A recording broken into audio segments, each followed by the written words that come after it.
With just days until President Trump's expanded travel ban is set to go into effect, new frustrations and even promises of retaliation now from some of the countries targeted.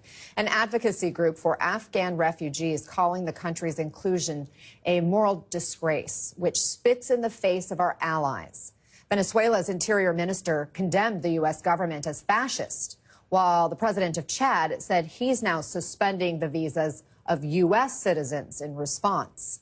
Joining us now, Krish O'Mara Vignarajah, the president and CEO of the nonprofit Global Refuge. Thanks so much, Krish, for being with us. With this ban set to take effect Monday at midnight, affecting a patchwork of countries, some of which are now retaliating by pulling American visas, how globally destabilizing could this move be come Monday?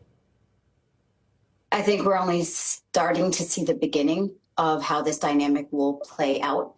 Obviously, the travel ban is a sweeping policy change, and it sends an incredibly chilling message, namely that the U.S. government is once again willing to judge people not as individuals, but based on blanket false assumptions about entire nations. And not surprisingly, those nations are taking offense and responding.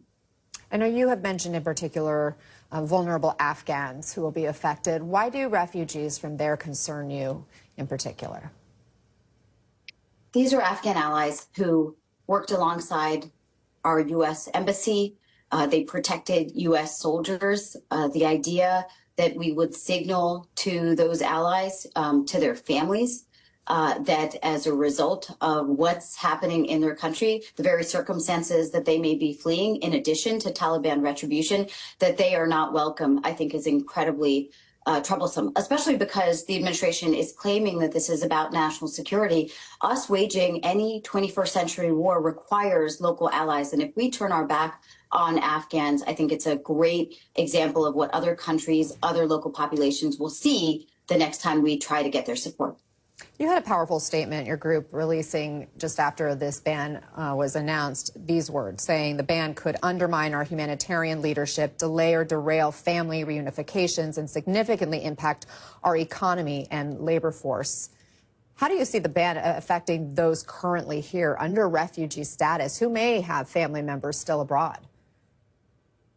The toll that it will take on not just new Americans, but really local communities is massive, because we've heard in the last few months so many American communities who have stood alongside immigrants, and as they see legal pathways shut down, it has really made it incredibly difficult. It's added anxiety to what's already been a very difficult time for them.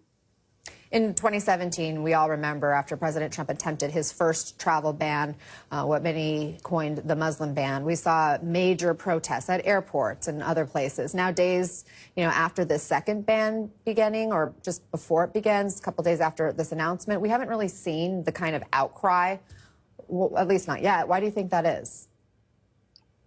I think part of it is that there is a flood the zone strategy here, where it's incredibly difficult to not feel overwhelmed and to try to respond to every single move.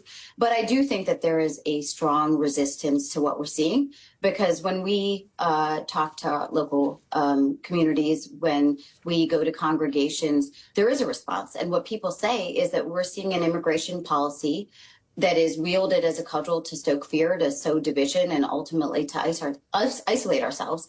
But the response I hear is America's strength has never come from shutting people out. It's come from opening doors carefully and responsibly, but with the courage to recognize the humanity in people. And so I think there will be a response, a strong resistance, but I think it may take a little bit of time to stoke. Krish O'Mara Vignarajah, thank you very much for being with us.